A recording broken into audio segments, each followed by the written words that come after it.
Hello, I trust you're well and keeping safe. Welcome for today's devotion, and we'll be looking very briefly at Psalms 121. I will lift up my eyes to the hills. From whence comes my help? My help comes from the Lord, who made heaven and earth. He will not allow your foot to be moved.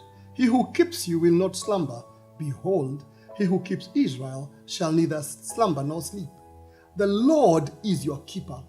The Lord is your shade at your right hand. The sun shall not strike you by day, nor the moon by night. The Lord shall preserve you from all evil. He shall preserve your soul. The Lord shall preserve your going out and your coming in, from this time forth and even forevermore. We find David speaking about the source of his help.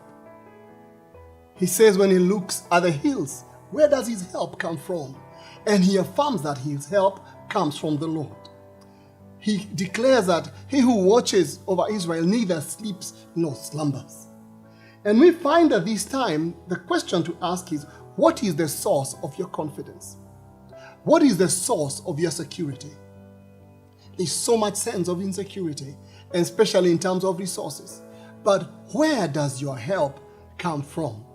In 1 Timothy 6:8, we are told that, but if we have food and clothing, we will be content with that. And we find that one of the greatest needs, or one of the most basic needs, is food and clothing. Yet we are living at a time when for some families, even the basic food is a challenge. And so the question becomes, what is the source of my supply? If the source has been cut, where will my providence come from? We find in 1 Kings 17, 7-16, we have the account of Elijah. And we find Elijah has been sitting at the brook and he's being fed by the ravens. God can use anything. Now, ravens are ravenous birds. Now, we don't know them for being gentle. They can be violent sometimes. Yet, God uses ravens to carry food for him and supply to him, and he feeds from them. And we are finding when the brook dries up, and a brook is a stream, God sends him to Sidon, to a widow, and he goes over to Sidon, and when he arrives, he finds a lady collecting sticks. And this lady has a son, and she is a widow. Now, he asks her for water. Now, how can he ask for water? Yet water is lacking. The brook dried up because there is no water. 3.5 years, there is no water, yet he asks for water. Isn't it amazing that of all things, he would ask her for water? But he remembered that God sent him to her. She was going to supply him with food. And the lady responds to him and tells him that she said, I'm gathering sticks to make a meal to eat for me and my son.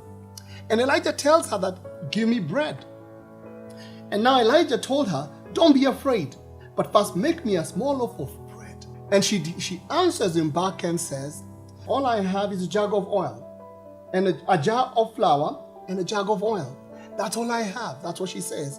And that's all I have. That's what she says. And we find that God usually asks, what do you have? For Moses, he asked, what do you have? He said, I have a rod in my hand. For the young lad, there was a question, what do you have? Five loaves of bread and 2 fishes. And right here, all she has is actually a jar of flour and a jug of oil. And God used that because Elijah declared that it will never run dry.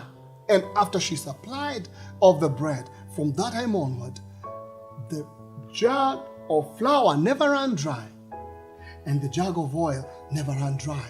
For as long as there was a drought, God is the provider. The place you're working is not your providence. God is your providence. He's using that place of work as a means of meeting your need. The business you're running is not your providence.